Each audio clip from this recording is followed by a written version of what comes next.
This is a story, well actually it's just an observation that comes from a book, and I really didn't think much about this observation, but I was repeating it to a woman the other night and she was so moved that she started crying. It is true that she's the mother of 6-year-old identical twins, so it makes sense that it was especially moving to her, but I realized it's a pretty interesting thing to think about.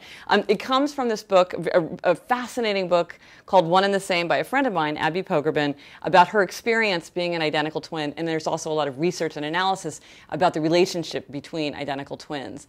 And the thing that struck me, and that made my other friends start crying, was that as Abby's going through the experiences of identical twins, she's talking about how friends will mix up identical twins, and colleagues will confuse their identity, and even parents will mix them up, and even husbands and wives will mix them up.